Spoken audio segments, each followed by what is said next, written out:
In 1868, a tribe of Bedouins inhabiting Dibon, near the ruins of ancient Moab, discovered a slab of stone with an unusual Semitic inscription. The translation of this inscription would change forever the way in which we perceive the ancient Book of Kings.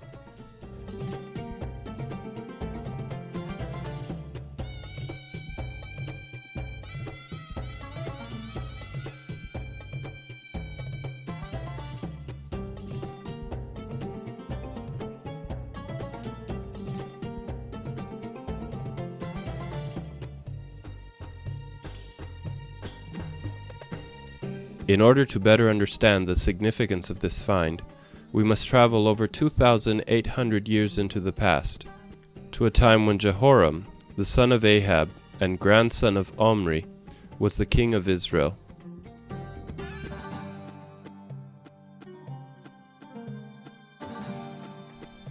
The language of Moab is quite similar to Hebrew, in that it is read from right to left and consists not of words as we know them, but of abbreviations, often using 3 or 4 letters, from which we can derive words and names which are also common to the Bible.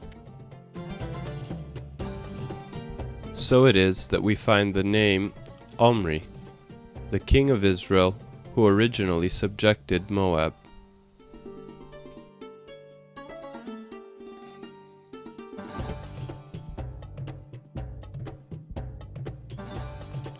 We also see his title, Melech Israel, King of Israel, which proves the existence of a state of Israel well over 840 years before Christ.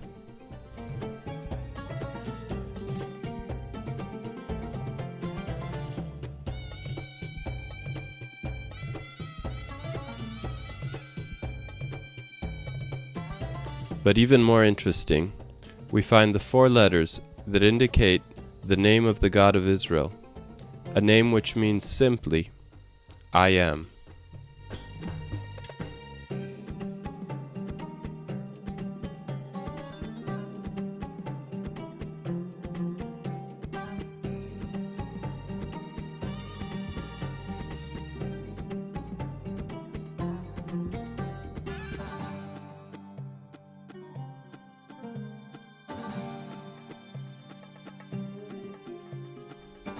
The inscription of the Moabite Stone is quite simple to understand once we learn the pronunciation and meaning of some basic letters.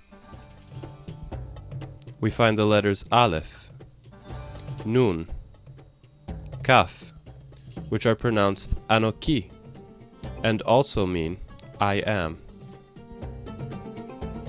Then the letters Mem, Shin, Ayin, Mesha,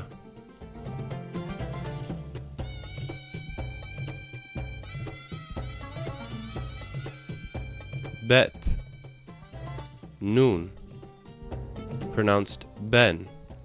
This word means son or descendant in both Hebrew and Moabite.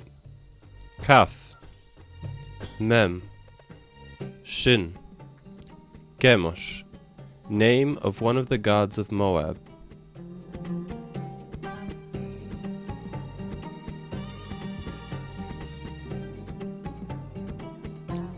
Mem, Lamed, Kaf, Melech, king.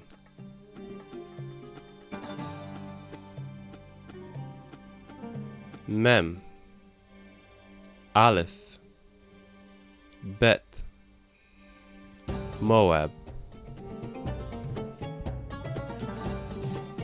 In the second book of Kings, we find a brief description of King Mesha. Mesha, king of Moab, was a sheep breeder who had to deliver to the king of Israel a tribute of 100,000 lambs and the wool of 100,000 rams. But when Ahab died, the king of Moab rebelled against Israel. So King Jehoram marched out of Samaria and mustered all Israel to battle. Then Jehoram sent word to Jehoshaphat, king of Judah, saying, "The king of Moab has rebelled against me. Will you go with me to battle against Moab?" With regard to this same battle, Mesha tells us, Omri, king of Israel, afflicted Moab for many days, because Chemosh was angered against Moab. And his descendant has also said, I will afflict Moab. He said it in my lifetime, but I have seen his defeat, and Israel has perished forever.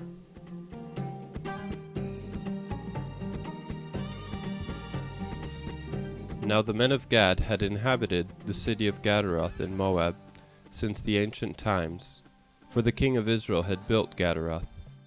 But I besieged the city, and exterminated its inhabitants, as an offering to Chemosh, and to the whole of Moab.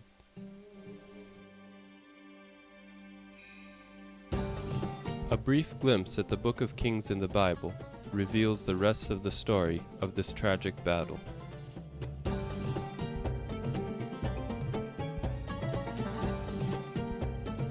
Then Jehoshaphat asked the king of Israel, By which way shall we march against Moab? And Jehoram replied, We shall go by way of the wilderness of Edom. So the king of Israel, the king of Judah, and the king of Edom marched out against Moab.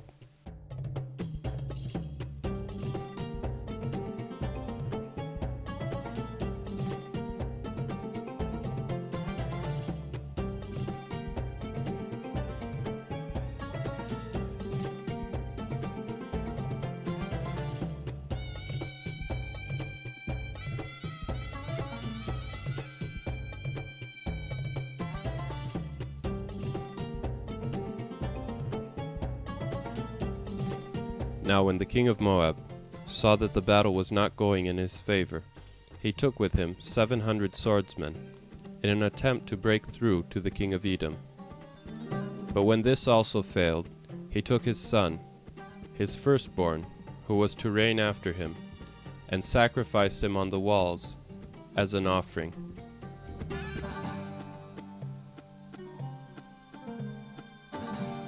When the men of Israel saw what the king of Moab had done, they were seized with horror, and each returned to his own home.